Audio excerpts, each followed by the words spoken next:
Ker pa sta zadevi o vstopu Slovenije v NATO pakt in Hrvaške v NATO pakt in pa Hrvaške v Evropsko unijo izredno povezani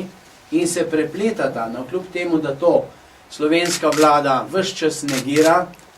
zdaj težko bi rekel zakaj, najbolj verjetno zaradi neznanja, nepoznavanja in ignorance, vendar zato, ker pa mi v Slovenski nacionalni stranki vemo, da gre za močno povezanost, smo danes napisali pismo gospodu Jose Manuelu Barrosu, predsedniku Evropske komisije, in to pismo je bilo že odposlano, pa vam ga bom kar prebral. Spoštovani gospod predsednik Jose Manuel Barroso, po sprejetju zakona o ratifikaciji protokola o pristopu Republike Hrvaške k Severnoatlantski pogodbi dne 9.2.2009 v Državnem zboru, v Republiki Sloveniji potekajo aktivnosti za razpis naknadnega zakonodajnega referenduma. V prizadevanja za razrešitev nastale situacije v zvezi z morebitnim razpisom referenduma za vstop Hrvaške v zvezo NATO, pa tudi ob vključevanju Hrvaške v Evropsko unijo, so se po pričakovanju poslanske skupine Slovenske nacionalne stranke vključili tudi najvidnejši predstavniki evropskih inštitucij, ki ne skrivajo svoje privrženosti in brezmejne podpore naši sosedi Hrvaški, tudi pri vstopu v NATO, enako kot pri vstopu v Evropsko unijo. Evropski uniji je očitno vseeno, kaj je resnica, kaj so zgodovinska dejstva in kaj se dogaja na terenu, da si med svoje vrste nezadržno želi v državo, ki ponareja zemljevide in anektira dele slovenskega ozemlja. Očitno je že povsem vseeno, na kakšnih temeljih naj bi se širila Evropska unija, saj je slednja pripravljena tolerirati prav vse, da bi zadostila lastnim interesom. Vedno znova se tudi kaže, da Evropska unija pozablja na vsa demokratična načela delovanja, ko gre za vprašanje Republike Hrvaške, ki vse skozi daje prednost pred Republiko Slovenijo kot njeno polnopravno članico.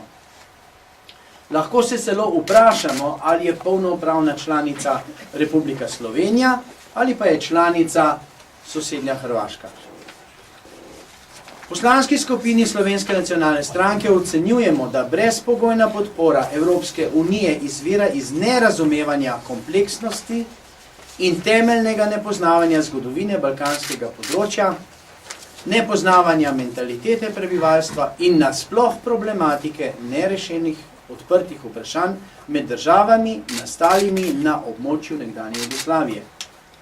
Gospod Barroso, dovolite mi, da vam v nadaljevanju na kratko pojasnim nekaj osnovnih dejstev, ki se tičejo slovenske državnosti. V skupno državo Jugoslavijo so slovenske dežele vstopile leta 1918, po koncu Prve svetovne vojne. Ob razpadu nekdanje Jugoslavije, seveda kraljevine Jugoslavije, oziroma Jugoslavije, leta 1991, pa bi morala Slovenija dobiti nazaj vse tisto, kar je prinesla v Združeno Jugoslavijo.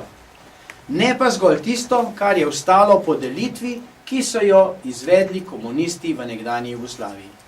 Slovenske dežele, Primorska, Krajinska, Koroška in Štajerska,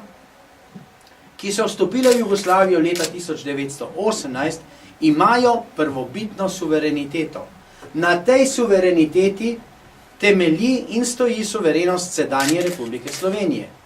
V kraljevino Jugoslavijo je šla Slovenija kot celotno območje navedenih slovenskih dežel, nad katerimi je izvajal oblastne ingerence Narodni svet v Ljubljani, od tistega trenutka, ko je dotedanji suveren, to se pravi vlada Avstro-Ogrske monarhije na Dunaju, akceptirala uradno to zadevno obvestilo predsednika Narodnega sveta iz Ljubljane. Takratno ozemlje slovenskih dežel je obsegalo tudi celotno Istro s 3 otoki, Krk, Cres, Lošinj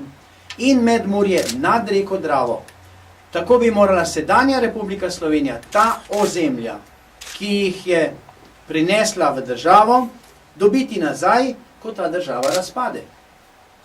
Da je komunistični režim Sloveniji oduzel ta ozemlja, nas ne zanima, kakor nas tudi ne zanima, kaj je v zameno za slovenski nacionalni teritorij dobila oziroma izgubila Hrvaška. V zgodnjih 90-ih letih je Evropska unija obljubila, da bo organizirala mirovno konferenco o nekdanji Jugoslaviji, kjer se bo razpravljalo in določilo na nivoju mednarodnega foruma, kje bodo meje in kako se bo uredilo lastništvo Jadranskega morja, vendar je bila to lažniva obljuba. Evropska unija je zaradi lastnih interesov požrla svojo besedo in bo tudi kriva za nadaljne spopade na območju Balkana, saj glede na to, da po vojni ni bilo mirovne konference,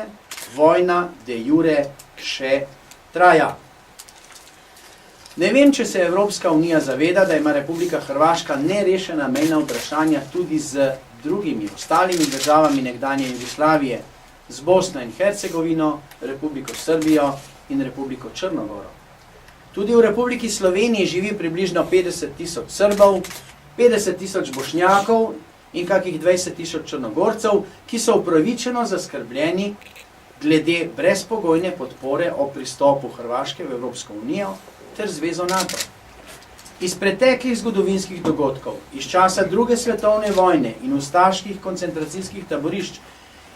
iz časa skupne države SFRJ in predvsem iz časa vojne v Jugoslaviji, namreč poznajo hrvaško državo in njena ravnanja, zato so prepričani, da Republika Hrvaška, ko bo enkrat v Evropski uniji, ne bo dovolila vstopiti v Evropsko unijo nobeni drugi državi nekdanje Jugoslavije.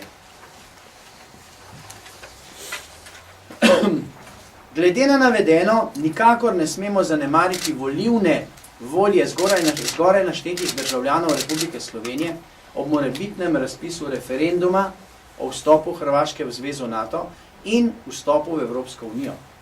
ki bodo pri odločitvi zagotovo upoštevali izraženo skrb. Predsednika Evropske komisije Jose Manuela Barrosa, Evropskega komisarja za širitev Olija Rehna in druge zagovornike čimprejšnjega vstopa Republike Hrvaške v Evropsko unijo pozivamo, da prenehajo s hitenjem in naj ob tem upoštevajo realne podatke, dejstva in ravnanja hrvaških političnih predstavnikov v preteklosti in naj razmislijo in upoštevajo že večkrat izraženo stališče poslanske skupine Slovenske nacionalne stranke, da bi morale države celotne balkanske regije, to so Republika Hrvaška, Bosna in Hercegovina, Srbija, Črna Gora, Makedonija in Albanija, skupaj oziroma istočasno vstopiti v Evropsko unijo.